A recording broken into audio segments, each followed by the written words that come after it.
Welcome back to the Don't Tell Me About Yourself podcast. We are at Unleash America at the Shaker booth, and we are sitting with Peter Lynch. Peter. Tell us a little bit about your role and what industry you're in. Yeah, so I'm the Chief People Officer. I have a unique role in that I own HR and IT. So I own both functions, and I work for Cardinal Group companies. We're in real estate, multifamily, mainly student housing. So think off-campus, college kids living. We have about 120,000 kids who live in our dorms, if you will, off-campus housing. Yeah. That's amazing. What's something about your industry that most people completely misunderstand? Oh, wow. I think just, how hard it is for us to create a living experience that's meaningful for a student. You think, they're getting all of their meaning through college. Yeah. And actually where they live is the community they're most connected with.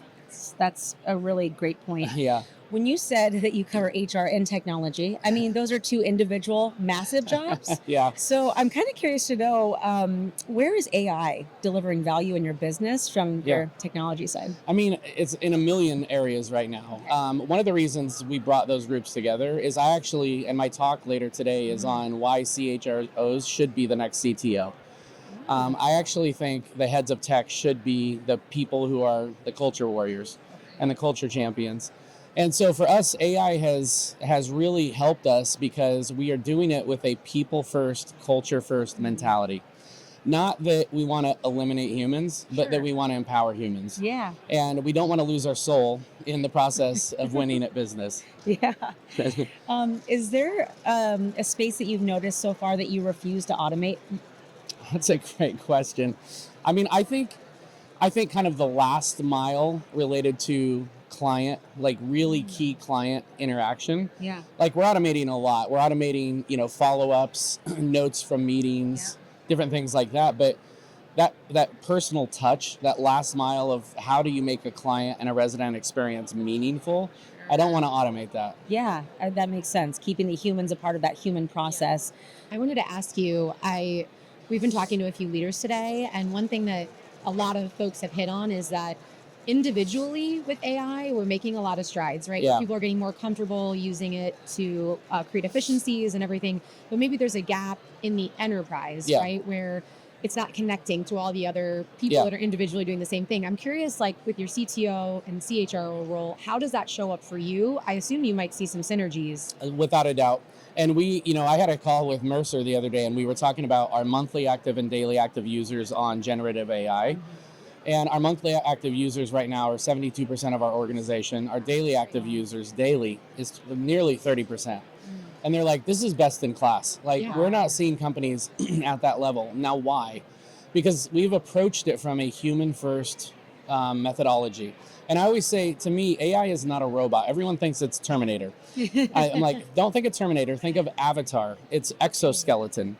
It actually is designed to make you even better than you are. So this is not about replacing you. This is about enhancing you. Yeah.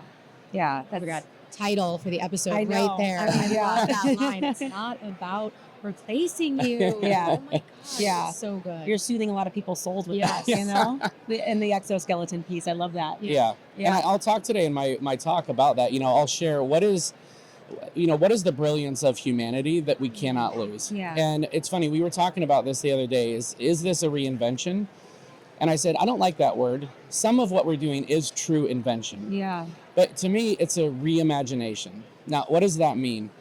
If you're at the Strip here and you go to the Sphere, what is playing there right now? The Wizard of Oz. Yeah. That is not reinvention, that's reimagination. Yeah. They reimagined a classic into the modern world, and now people are loving it. Right. I've been, and when the apples fall from the sky, it is a transformative experience. Yeah. So you're so right. Oh my gosh. It's so good. Just a shameless plug for that. Yeah, it was great. That's awesome. So you mentioned, you're giving a talk later, and we are talking a lot about like the future, right? The year ahead. So I'm curious, like, what do you think, like, what is the number one thing talent leaders need to know going into the year ahead? Man, a great one is, we've talked a lot about skills and how skills play, and the focus on skills has been about skills training. I think the game changer in skills is skills-based hiring and skills-based assessment. So what does that mean? LinkedIn did a study and said, if you look for candidates based on skill as opposed to job title, you will increase your talent pool by 15.9% or times. Like you epically create a lot. Why? Because there are adjacent organizations and entities that have roles, but they don't look like yours, so people don't find them. Right. Example for us in multifamily is hospitality. Why aren't we looking? It's the same skill set. They're Right. dealing with a resident. Their resident lives shorter periods of time than ours, Yeah. but still a resident. That's number one. And number two is we're attacking skills related to AI automation at a skill level, and here's why, not at a job level. We're automating skills because we don't want to eliminate humans. What we want to do is we want to take some things off their plate and then say, can we expand the ratio so that we don't have to fire people? We can do it over time, number one, or can we add something higher level to their work so they have a greater impact? So I think the skill focus is on hiring, and I think the skill focus is on AI automation. Oh, we love to hear that. Hiring's our jam. So Okay. hearing that is soothing to our soul, because I think what we're experiencing too is a lot of companies and leaders are getting a little more lax with that, because it is an employer's market, right? Yeah. So you tend to get a little more cocky with it, right? Like they're just going to come to us. Like it's, I don't need to be expanding my searches. I'm overwhelmed with the searches I have. And it's like, well, but are you getting the right people? So to your point, expanding for the skill versus the job title, because as we all know, so many job titles are made up. Yes. Like, it's like, what even is that? And they're different across the board. Yeah. So that's really great. Nice. Yeah, thank you. And then where can people find you, your information? Yeah. So on my social media accounts, whether it's Insta or TikTok, is Real Peter Lynch. And on LinkedIn, it's Real Peter Lynch too, but you can search Peter Lynch, Cardinal Group Companies, and you'll be able to find me. That's fantastic.